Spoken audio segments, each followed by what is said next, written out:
Welcome on in to Empower Talks.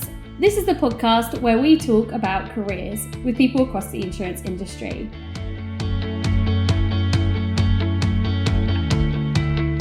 Welcome to this episode of Empower Talks, and I'm delighted to have Emma Ackers with us, who has recently joined the Empower team as a learning specialist. Hello, Emma. Hi, Sam.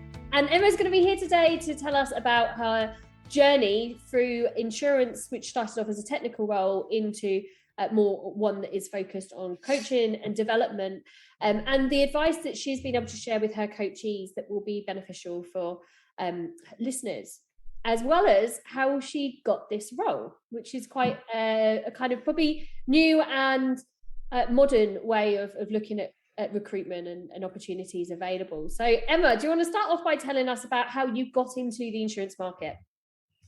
So it was a very, very long time ago, Sam.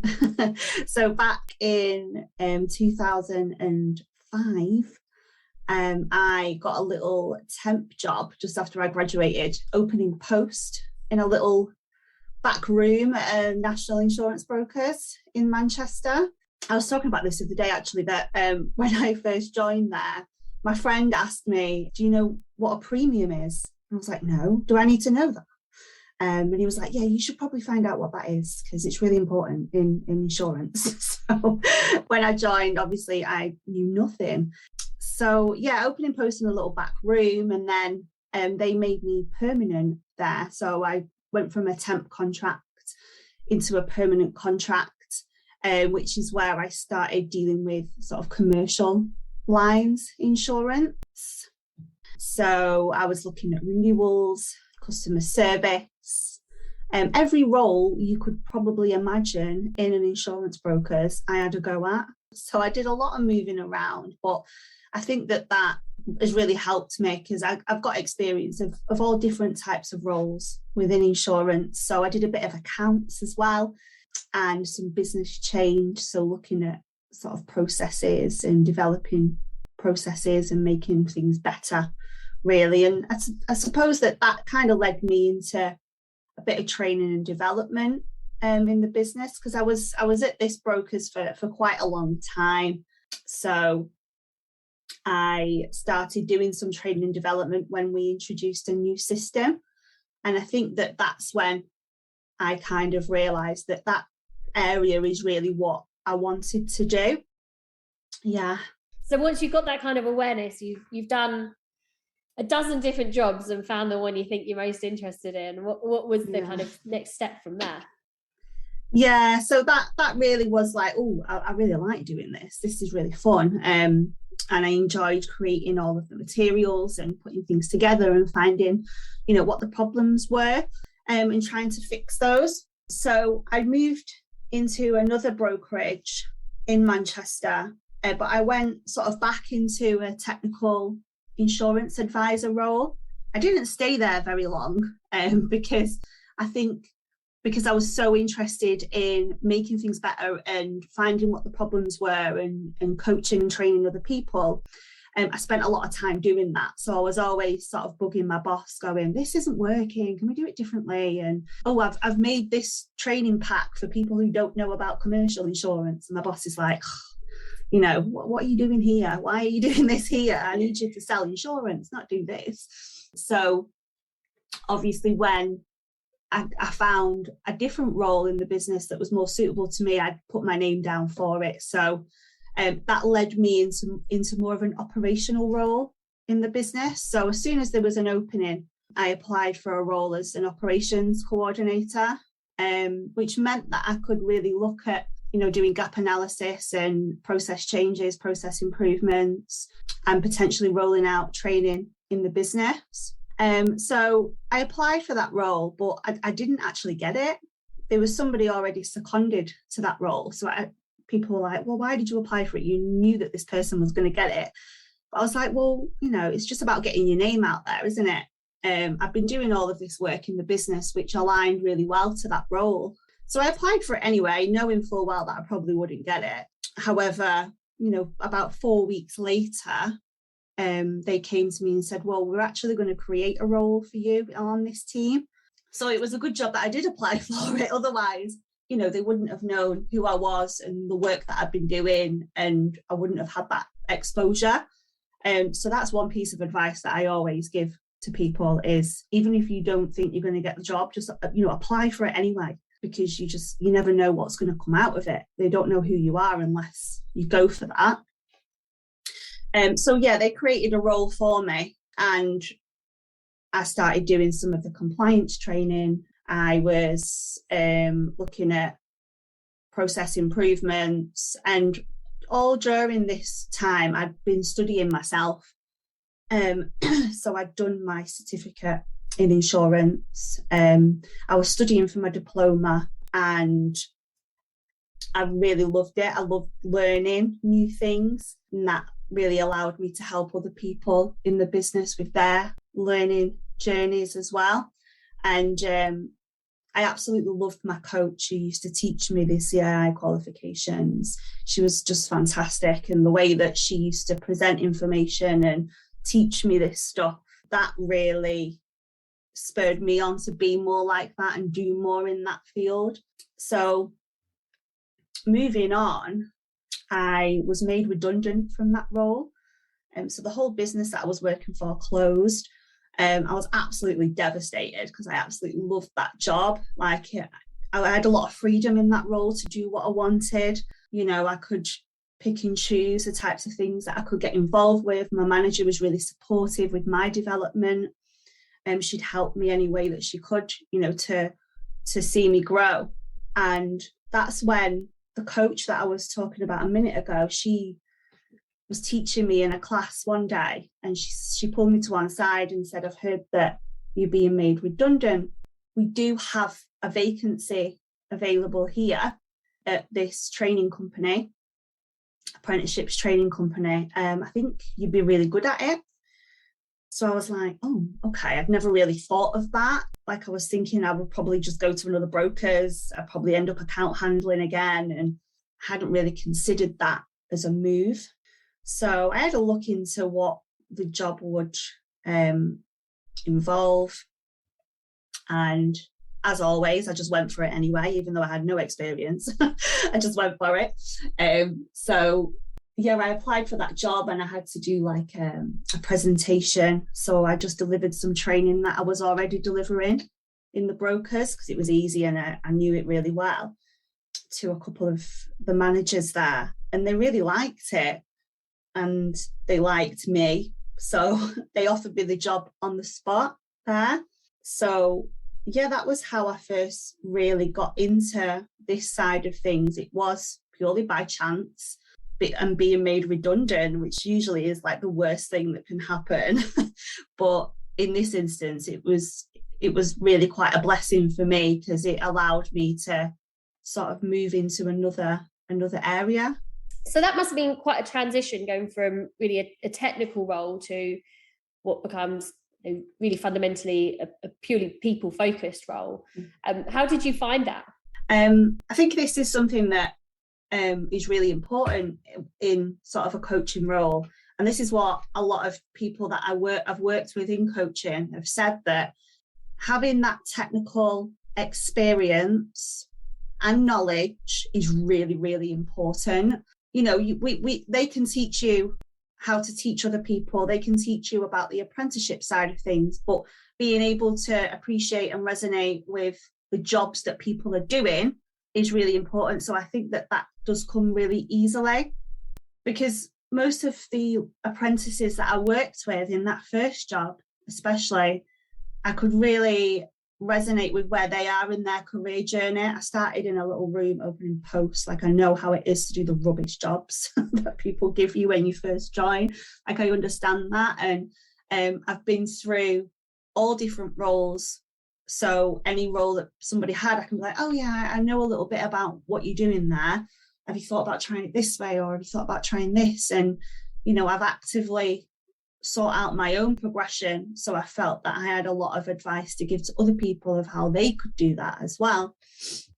So it is very people focused, but when you've got a lot of experience in that area, I think you can really transfer that, and the conversations come quite easily. And you were coaching for a few years across a couple of different apprenticeship providers in insurance. We kind of came across each other probably about 18 months ago for the first time. Does that sound about right to you? Yeah. I think it was started off via LinkedIn. Definitely. Yeah. So I have been coaching for about 4 to 5 years. And that first apprenticeship providers that I was with put me through my teaching qualifications. So I'd started teaching the CII modules, a few of them. And I think that's where I came across Empower Development and the resources that they offered. Because at that point, I was sort of creating all of my own resources and I would point them in your direction. Not sure if that was what I should have been doing. However, I felt that the resources that you provided were really, really useful. They were really beneficial. They were great. So I was like, if you're still struggling, have a look on here. You can buy some revision cards. It's only this amount of money, and I think they'll really help you. There's only so much that I could do, and especially because ultimately I was a coach. I wasn't a tutor, and I wasn't a teacher. My main job was coaching, and so I only had a really limited amount of time to help my students and create resources. So I used to direct them to Empower Development to have a look at, picking up their own resources as well. I will thank you for that. But I think that is fundamentally what it's all about, isn't it? It's making sure that the people get the support they need as much as they can get within the resources available, reachable for them as well. Now, as you were doing this, okay, I guess we were kind of probably having a bit of a parallel observation of one another, because from my perspective, so I talk about familiarity quite a lot when we talk about networking and relationships, and how the more we see someone, the more connected to them we feel. And I often sort of compare this to when you get on the train and you see the same people on the train and you start saying hello to these people and thinking, I don't know who they are, but you start feeling a bond. And then if you see them somewhere else, you feel really connected to them. And I guess this is what was happening for us with you. It was like, oh, Emma's like this post. Oh, Emma's shared this post. It's Emma again. She's doing something on our LinkedIn or Instagram, and your name just kind of kept popping up, over and over. Yeah. And I think that's probably when we kind of first sort of got in touch and said, should we just have a conversation, because we probably need to know who each other are. And we just had a chat to find out what each other were doing, and just to kind of do a fact find, I guess, really of how we might have ways that we could help each other. And you were helping us with into insurance in particular, and volunteering on that, and then time went on, and you were moving into another role, growing into another role. We were moving along with the business, and then sort of at a stage where it's like, oh, we've grown, we need more people. And I sat there thinking, Emma would like this job. And if we just kind of just take that as the kind of the reality of how this works, because I didn't know you. We've had one remote phone call over the space of years, but I felt like I knew you well enough to know that you would want and would be capable to do this job. And that really came about through you continuously engaging in relevant content in a proactive and kind of credible way, really. Yeah, definitely. And I think networking, it's become quite difficult over the past couple of years because of COVID and being at home, and we're not able to get out and do the same things. We don't go out and do lunch and learns and meet people, and it's been quite tricky. But I think that, I've really used that to my advantage, and I think a lot of people can or should have done, because like you say, liking the right things, sharing the right posts, just sitting there and just liking stuff makes such a difference, doesn't it? And when because you like something, someone else is going to see it, and then someone else is going to see it. And being in Manchester, I don't get a lot of time or even the opportunities to network with somebody who lives in London or works in the London market. I don't really get much opportunity to do that. So LinkedIn is such a great place to be able to do that. You know, there's so many different groups that you can join on LinkedIn, which will link you with a whole host of different people. Things like with the Into Insurance program, just volunteering in something, an initiative like that, again, can open up your networking group quite wide and meet new people. So I think it is really, really important, definitely. And obviously it got me a new job, a great job. So and we've been able to meet in person now. Yes, only once. I know. So yeah, this world of onboarding people remotely, I think, was just becoming the norm, isn't it? But yeah, definitely. Together last week. Yeah, and I've mentioned this to you before that, you know, I've seen when I used to coach, I'd have apprentices who were maybe nearing to the end of their grad scheme, and they were looking at roles that they wanted to apply for, and you know, they were applying for roles based in other countries because they were able to do that because of remote working. So it has brought so many benefits. They would never have dreamed of applying for that role pre-COVID, pre-lockdown, pre-remote working. And yeah, I know people are going back to sort of a hybrid approach, but I think it's opened so many more opportunities. Yeah, and it's as well, I mean, it's useful from like my perspective, where we're spending all that time in the London market. A lot of what we do tends to be London market focused, and and more of what clients we're working with now are outside of that. So it's nice to kind of being able to compare different perspectives and experiences on what lands best with what type of learner and what type of content for each person as well. Yeah, definitely. So this is your new role, your new challenge. What does your career development look like, your career plan for the next 12 months? I'm putting you massively on the spot here because we haven't even done this properly together yet. So let's do it. Let's do it for everyone. What do you want to get out of this role? World domination. No, maybe. Hopefully. I always say this when people go, oh, why'd you see yourself? I'm like, I don't know what I want to do when I grow up, because I still feel like so young, and I'm really not. And I don't know what I want to do. But I know now that this is the right path and place, which is a massive thing for me, because coaching was great. It brought me into this sort of path of more of the technical delivery side of things. And now I'm like, oh yeah, okay, I really like doing this. This is really what I want to do. So I'm hoping that the next 12 months I can really do more delivery, which, we've discussed and we're planning. So more delivery of the CII modules, really get my teeth into that. Yeah, and who knows what will happen? I'm not sure.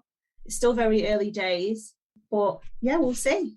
No, we've got quite an agile business. It's fair to say at the moment. So the kind of the growth, but also we're still a very small business. But we're growing a lot, which gives so much opportunity for us to come up with new ideas and new ways of doing things, and having more people creating those ideas and also implementing those ideas means hopefully we can get through what I describe as the should list a little bit more with us. And one of the things we're actually being able to offer to students more so with Emma here is more support for people with questions. So we do find a lot of our students come from organisations where they don't really have a HR team, don't really have a designated person who's experienced either doing the CI themselves or helping people through it. So we do get a lot of people, asking us, just phoning us up and asking what module they should do next, or how the credits work, or which ones are compulsory and which ones fit their role best. So now it's we were at a stage where it was getting quite hard to kind of deal with all of those questions and direct people to the YouTube content that we've got for it and so on. But now we've also got you to take on. We've already done probably half a dozen of those calls in a couple of weeks. Yeah, I've spoken to quite a few people, and it could be quite overwhelming, can't it, that when you first have a look at the CII site and what you want to do, go all the credits, well, how many credits do I need, and then what next, what does this mean? And it is very confusing, but I think that the YouTube content that we've got really breaks that down into a simple way to understand. And that's the feedback that I've had from the people that I've spoken to as well, that wow, okay, that makes sense now. Why didn't we just have this anyway?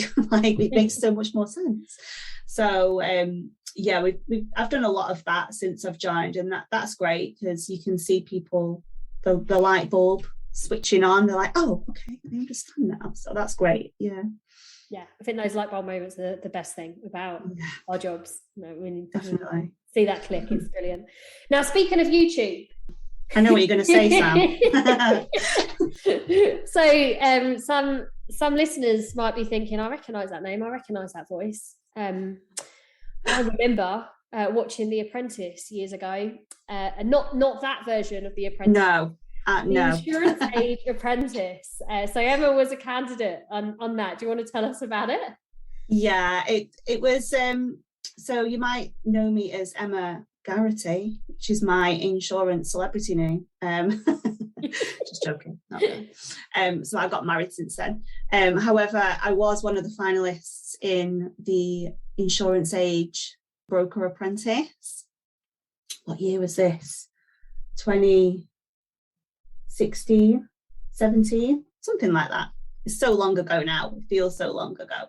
So the setup for it was like The Apprentice.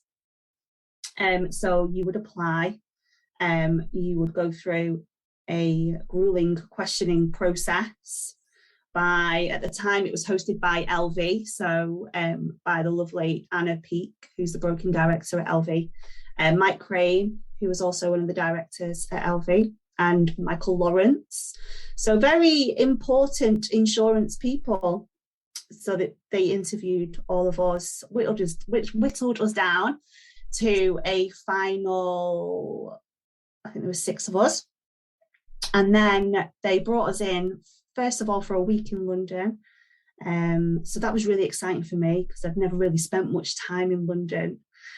So that was great. I had a 2-year-old, so I had no child with me, in an apartment on my own. I could sleep. It was fantastic.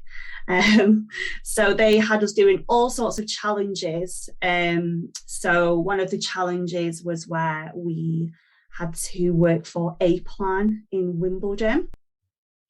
We had to go down to the office there. They made us all put A Plan fleeces on, or kitted us all out, and we had to just go on the street and try and get people in to get insurance quotes. It's probably the hardest thing I have ever done. Did you get anyone in? Did it work?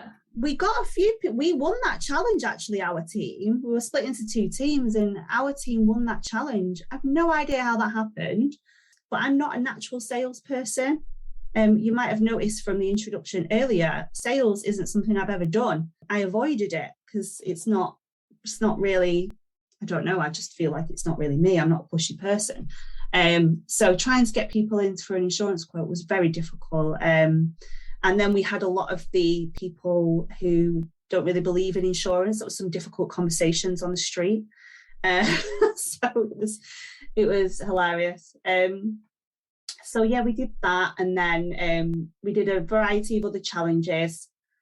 And then they brought us in for like a final. And we're all around a board, in a boardroom at a big table, with Michael Lawrence there in front of us, a bit like, the Alan Sugar at the table, you're fired. He didn't fire any of us, it wasn't like that. And then announced the winner, the winner of my season was Charlie Barrett. I think he works for Chubb now. He's done very well. Yeah, and then they put it out on YouTube, which also gave us a bit of a guest spot at Bieber that year as well. So they had us, Insurance Age had us at Bieber, trying to get people to come and apply for the next year. We had our faces on a massive screen in the middle of the Manchester Convention Centre. at Bieber, it was very embarrassing, but it was great at the same time. So, I think they did another season after that. They did a claims apprentice. I'm not sure if they're still doing it or not. It's worth keeping your eye out, especially now sort of restrictions have eased. This year might be the year. Well, I'm just scrolling through the YouTube on my phone here, and there's plenty of videos there. So I'm gonna find some of them and tag them in the notes for this podcast. Oh, well, I thank you for that, Sam. Yeah. It is quite an entertaining watch, to be fair. They even did it in 2020. Yes, that was another thing. We had a stall at Broker Expo, and we had to create our own sort of insurance initiative.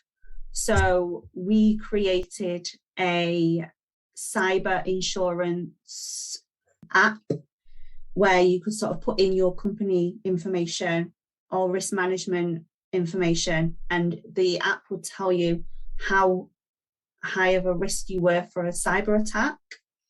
And then we had to go to Broker Expo and try and get people's interest in our app. And then the other team also had their own initiative as well. So that was a lot of time running around Broker Expo trying to drag people to my stand. So you had a whole stand just for your app? Yes, a whole stand. We had a stand for each team. Oh, we had a stand, and then the other team had a stand as well.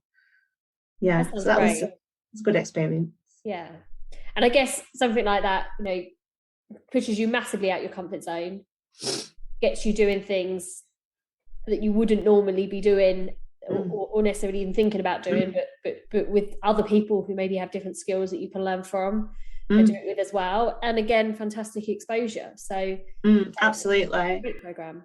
Yeah, my network grew massively after that. But that allowed me then to get involved in other things that Insurance Age were doing. So they did an initiative called Broker Nation.